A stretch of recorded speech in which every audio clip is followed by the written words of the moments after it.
Hello guys, in today's video I will be showing you how to manage the birthdays notifications on your account on Instagram easy and quickly.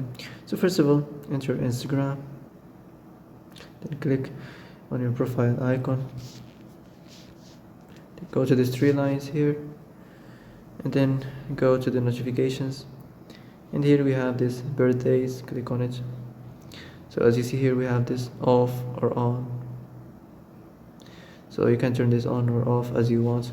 So that's it. That's how to turn on or off or manage the birthdays notifications easy and quickly.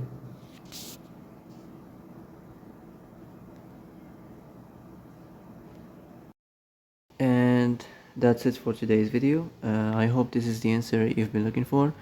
If you like this video, don't forget to like and subscribe, and see you in the next video.